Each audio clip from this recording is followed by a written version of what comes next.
दोस्तों, कैसे हो आप सब? किंग हिल्स ट्रैवल्स आप सबका स्वागत करता है आपके इस 12 दिन की चार धाम यात्रा में। मैं हूं आपका दोस्त चार धाम यात्रा और आज से लेकर यात्रा के आखिरी दिन तक इसी तरह आपसे रोज सुबह मिलूंगा और यात्रा के बीच में आने वाले प्रसिद्ध स्थानों के बारे में, आज का जो हमारा प्लान क्या रहेगा उसके बारे में और यात्रा से जुड़ी जानकारियों के बारे में आपसे बातें करूंगा। उम्मीद है आप सब लोगों का ट्रेन या फ्लाइट का सफर सही रहा होगा और आप सब अपनी अपनी सीट्स पर बैठ गए होंगे। एक जरूरी जानकारी देनी थी कि जिस सीट पर आप सब बैठे हो वो सीट पूरी यात्रा के लिए फिक्स नहीं है। ये सीट्स रोज शफल होंगी जिससे हमारे साथ सफर कर रहे हर इंसान को मौका मिल सके हर एक सीट पर बैठने का। दोस्तों, ये यात्रा कोई आम यात्रा नहीं है। यहाँ हम सब परमात्मा के उन स्थानों के दर्शन करने के लिए जा रहे हैं जो सिर्फ प्रसिद्ध ही नहीं बल्कि प्राचीन और पौराणिक भी है। चार धाम यात्रा का उद्देश्य सिर्फ दर्शन मात्र से नहीं है। जरा आप सोचिए, ऐसा क्यों कहा जाता है कि जिसने चार धाम दर्शन कर लिए उसके सारे पाप धुल गए? और जरा सोचिए, आपकी यात्रा आखिर कैसे सफल हो सकती है? क्या ऐसा तो नहीं कि आप दर्शन तो करके आ जाओ मगर यात्रा सफल न कहलाए? क्योंकि चार धाम यात्रा में सिर्फ दर्शन ही नहीं, हम अपनी बुराइयों पर से भी विजय होते हैं। जैसे हमारा क्रोध, ईर्ष्या, द्वेष, अहंकार जैसे अवगुणों को त्याग कर अपनी वाणी में मिठास, मन में धैर्य और करुणा जैसे भावों को जगाते हैं तो ही हमारी यात्रा सफल कहलाती है। इस यात्रा में आपके साथ सफर करने वाले साथी और ड्राइवर साहब सब एक परिवार की तरह है। कहीं पर आपको उनकी जरूरत होगी और कहीं पर उन्हें आपकी। इस यात्रा के अंत तक आपके अंदर इतनी करुणा और धैर्य होगा जिससे आपका मन शांत होगा। उससे ही आपको पता चल जाएगा कि आपकी यात्रा सफल रही या नहीं रही। हम सब अगले 12 दिन तक एक परिवार की तरह हैं, किंग हिल्स परिवार, जो एक दूसरे का ख्याल भी रखते हैं और सहयोग भी। दोस्तों, हम आज विजिट करने वाले हैं हर की पौड़ी। हर की पौड़ी का मतलब है हरि के पद चिन्ह। ये वही जगह है जहां अमृत की बूंदें गिरी थी। भारत के सबसे पवित्र घाटों में शुमार हर की पौड़ी का इतिहास 20 सदियों से अधिक पुराना है, जिसके निर्माण का श्रेय राजा विक्रमादित्य को दिया जाता है। हर की पौड़ी का निर्माण राजा विक्रमादित्य के भाई भृतरी की याद में किया गया था, जिन्होंने गंगा नदी के तट पर यहाँ ध्यान किया था। ठीक उसी जगह जहाँ शाम और सुबह की आरती होती है उसे ब्रह्म कुंड के नाम से जाना जाता है। दोस्तों, आपको जो हर की पौड़ी में गंगा का स्वरूप देखने को मिलता है वो स्वरूप कैसे बना और क्या है 5 प्रयाग का महत्व, ये सब इस यात्रा में आपको जानने को मिलेगा। 5 प्रयाग और अलग अलग ग्लेशियर से बनी इस गंगा नदी की महानता सबसे पवित्र है। हरिद्वार ही वो स्थान है जहाँ गंगा नदी पहाड़ी जगहों को छोड़कर मैदानी रास्ते पर आती है। प्रकृति प्रेमियों के लिए एक स्वर्ग, हरिद्वार भारतीय संस्कृति और सभ्यता की बहुरूप दर्शिका प्रस्तुत करता है।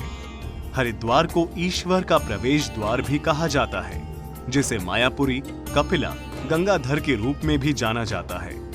भगवान शिव के अनुयायी और भगवान विष्णु के अनुयायी इसे क्रमशः हरद्वार और हरिद्वार नाम से उच्चारण करते हैं।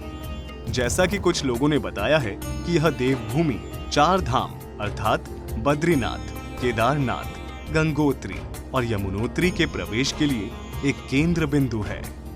कहा जाता है कि महान राजा भगीरथी गंगा नदी को अपने पूर्वजों को मुक्ति प्रदान करने के लिए स्वर्ग से पृथ्वी तक लाए हैं। यह भी कहा जाता है कि हरिद्वार को 3 देवताओं ने अपनी उपस्थिति से पवित्र किया है, ब्रह्मा, विष्णु और महेश। कहा जाता है कि भगवान विष्णु ने हर की पौड़ी के ऊपरी दीवार में पत्थर पर अपना पैर प्रिंट किया है, जहां पवित्र गंगा हर समय उसे छूती है। भक्तों का मानना है कि वे हरिद्वार में पवित्र गंगा में एक डुबकी लगाने के बाद स्वर्ग में जा सकते हैं। हरिद्वार 4 स्थानों में से एक है जहां हर 6 साल बाद अर्ध कुंभ और हर 12 वर्ष बाद कुंभ मेला होता है। ऐसा कहा जाता है कि अमृत की बूंदें हर की पौड़ी के ब्रह्म कुंड में गिरती हैं। इसलिए माना जाता है कि इस विशेष दिन में ब्रह्म कुंड में किया स्नान बहुत शुभ है।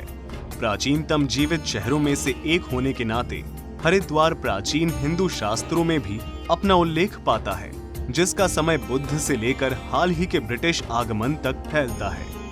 हरिद्वार की आयुर्वेदिक दवाओं और हर्बल उपचारों के साथ ही अपनी अनूठी गुरुकुल विद्यालय, प्राकृतिक सुंदरता और हरियाली के लिए भी एक आकर्षण का केंद्र है।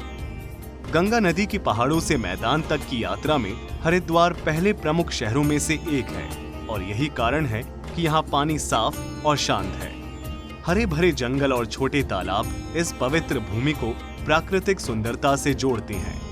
प्रतिदिन सायं हरिद्वार के सभी प्रमुख घाट गंगा नदी की आरती की पवित्र ध्वनि एवं दीपकों के दिव्य प्रकाश से प्रदीप्त होते हैं। ये है हरिद्वार के बारे में संक्षिप्त जानकारी। किंग हिल्स ट्रैवल्स चाहता है कि आप जहां भी जाएं, आपको उस जगह के बारे में कुछ जानकारी भी हो। दोस्तों, जिस तरह हमारा फिट होना बहुत जरूरी है, इस यात्रा के लिए उतना ही जरूरी है हमारी गाड़ी का भी फिट होना। इसलिए गवर्नमेंट ने हर गाड़ी का फिटनेस टेस्ट लेना कंपलसरी कर दिया है और ये भी कि क्या हमारे ड्राइवर साहब इस मुश्किल पहाड़ियों पर गाड़ी चला सकते हैं, जिसके लिए उनको अपने ड्राइविंग लाइसेंस के अतिरिक्त एक हिल लाइसेंस भी बनवाना कंपलसरी है। और ये दोनों ही चीजें उत्तराखंड बॉर्डर, हरिद्वार या ऋषिकेश में ही बन सकती है। एडवांस में कोई नहीं बनवा सकता। इस जरूरी काम को करवाने में थोड़ा समय लग सकता है, तो आप घबराइए नहीं कि कितना समय लगेगा और गवर्नमेंट ने क्यों इसे अनिवार्य करा है, बल्कि आप ये सोचें कि ये कितना जरूरी है आपके, हमारे और दूसरों के सुरक्षित यात्रा के लिए, क्योंकि ये उत्तराखंड के वो पहाड़ हैं जहां कभी भी लैंडस्लाइडिंग हो जाती है, जहां कभी भी बादल फट जाता है। खैर, हरि का नाम लेते रहें और इस यात्रा को सफल बनाने में किंग हिल्स और एक दूसरे की मदद करते रहें। आप सबको एक यात्रा रजिस्ट्रेशन भी मिला होगा, जो आप हमेशा अपने पास रखना, क्योंकि कोई भी सरकारी व्यक्ति आपसे आपका यात्रा रजिस्ट्रेशन मांग सकता है। ऐसा इसलिए होता है ताकि सरकार के पास रिकॉर्ड रहे कि कितने लोग आए थे और साथ ही साथ भीड़ को भी काबू करा जा सके। ये गाड़ी आपको हर की पौड़ी पार्किंग तक छोड़ देगी और वहां से आप गंगा आरती देखने जा सकते हो, जो करीबन 6 बजे होती है। गंगा आरती देखने के बाद आप वापस गाड़ी तक आ जाना और हम सीधे चलेंगे होटल, जहां गर्मा गर्म खाना आपका इंतजार कर रहा होगा। और कल सुबह ब्रेकफास्ट करके सीधा निकलेंगे हम बरकोट की तरफ। आप सब 7 बजे तैयार रहना, हम 7:30 बजे तक निकल जाएंगे, ताकि बीच में अगर कोई गवर्नमेंट की फॉर्मेलिटीज या ट्रैफिक मिले जिसमें हमारा काफी टाइम भी लग जाए, फिर भी हम अपने टाइम को अच्छे से यूटिलाइज कर सकें।